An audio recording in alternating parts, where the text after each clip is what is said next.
Ah, le mois de janvier. Le mois où on se fixe plein d'objectifs pour l'année à venir. Et clairement, moi, je m'attendais pas à en boucler un, le 2. C'est marrant le jeu de mots. Salut à tous, j'espère que vous allez bien. Dans cette vidéo, on va parler de ce qui s'est passé pour moi autour de Yu-Gi-Oh! Dans le mois de janvier. Le premier tournoi, il s'est passé le 2 janvier à Play-In. Ça partait mal parce que du coup je suis arrivé en retard, j'étais persuadé de perdre, j'avais le bail, du coup j'ai gagné mon premier duel, le deuxième duel je tombe contre Dracotail, je déteste Dracotail, je gagne contre Dracotail. Troisième duel, je tombe contre Clarence, qui est un très bon ami. J'avais peur de perdre parce qu'il joue très bien, j'ai quand même gagné, improbable, il a brique. Troisième duel, je tombe contre Ambre, qui joue très bien, qui joue Malice, je perds tout le temps contre elle. Le duel était long, on était fatigué. Au final, on aurait dû avoir une double loss, elle me l'a laissé parce que pendant le duel, j'ai accepté une interaction qui était logiquement censée lui faire perdre le duel. Elle joue Malice, elle avait Dormouse dans son extra deck. Dans les rulings, c'est une game loss.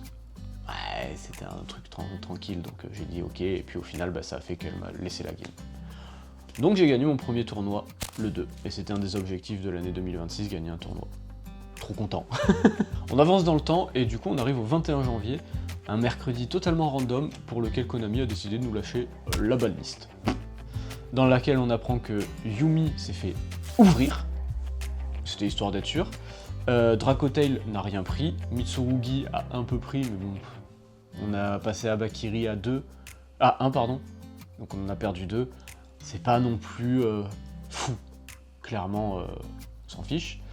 Droll est passé à 2, ce qui est assez chouette, c'est Gabriel Soucy qui disait ça dans sa vidéo, et je suis assez d'accord avec ça sur le fait que c'est plus un truc en mode on vous a entendu et qui sont prêts à toucher les end-traps, et ça je trouve ça très chouette. Et ensuite on a Vanquish qui revient quasiment... Ah oui, il y a Canine aussi qui a été un peu touché, beaucoup touché, et Vanquish qui revient quasiment aussi fort en fait, avec Razen à 3 et Steak Ursul à 3. Donc je pense qu'on va revoir pas mal de Vanquish Canine, parce que ça reste très fort et il y a quand même plusieurs outs au fait d'avoir Joe Cool et Olisu à 1. Moi personnellement cette banlist je l'ai bien aimée parce que elle m'a pas tant touché que ça, je jouais Mitsu Ryzil, donc du coup j'aime à penser que Ryzil c'est un bon match-up contre Dracotail, et on verra pour la prochaine, pour le prochain format ce que ça dit. Je pense que je vais continuer à le jouer un petit peu, mais à côté de ça, je vais commencer à build le deck Not Elfic. Et d'ailleurs, pour le coup, ça arrive à notre troisième point, il y a eu l'avant-première de Burst Protocol. Et c'était plutôt chouette. D'ailleurs, je vais vous emmener avec moi, ce sera plus simple.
Voilà, donc on a eu une AP qui était plutôt chouette, on va pas se mentir.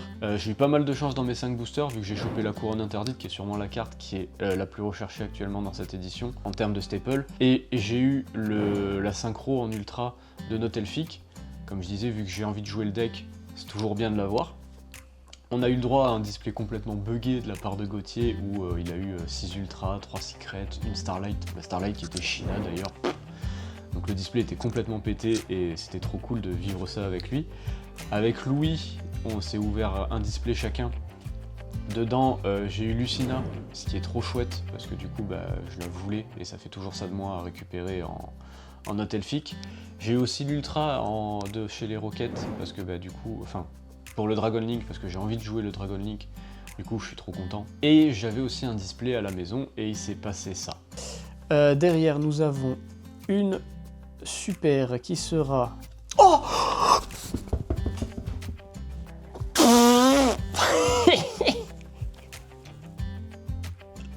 Mais ouais, du coup j'ai 2 couronnes, je suis content parce que du coup ça fait qu'il me manque plus qu'une pour compléter mon playset. Donc on attend que ça sorte officiellement et on ira la chercher sans trop galérer je pense. Parce que j'ai pas envie de dépenser 70 balles dans une carte. Et en janvier on a aussi eu un truc trop cool, on a appris où se passait l'Open et le CDF. L'Open ça se passera à Mulhouse, c'est prévu pour 1200 joueurs ce qui est énorme. Et du coup j'ai trop hâte de voir si ça va être rempli. Je suis pas sûr de pouvoir y aller, je pense pas y aller d'ailleurs parce que ça fait un poil loin. Par contre pour le CDF qui se passera à Reims, c'est quasi sûr que j'y serai. Parce que j'ai trop envie de faire un CDF, c'est le, entre guillemets, le gros event dans les trucs de Yu-Gi-Oh qui me manque, que j'ai jamais fait. Donc trop hâte d'y aller, j'espère que j'en croiserai certains d'entre vous qui regardent ces vidéos. D'ailleurs, n'hésitez pas à me le dire dans les commentaires si vous comptez y aller, ce sera chouette de vous voir là-bas. Et puis voilà, hein, pour le récap du mois de janvier, qui était quand même assez complet en termes d'actu Yu-Gi-Oh, en termes de tournois, etc. Et j'ai hâte de voir ce que le mois de février nous réserve. On sait déjà qu'il y a Maze of Muertos qui sort, qui est une édition qui est un peu moins hypée que Burst Protocol, surtout qu'elle sort genre 10 ou 15 jours après Burst Protocol. C'est pas ouf, mais bon, ça on le laisse pour le mois de février.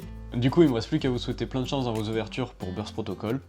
Moi, je vous dis à la prochaine, fin février, pour faire le petit récap. Allez, ciao. Pas du tout, on discute pas vu que c'est que moi qui parle.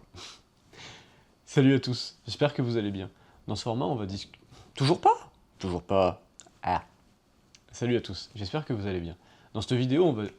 J'allais encore dire discuter. Alors qu'on discute pas, on parle. Je vais vous parler même, c'est moi qui parle. Salut à tous, j'espère que vous allez bien.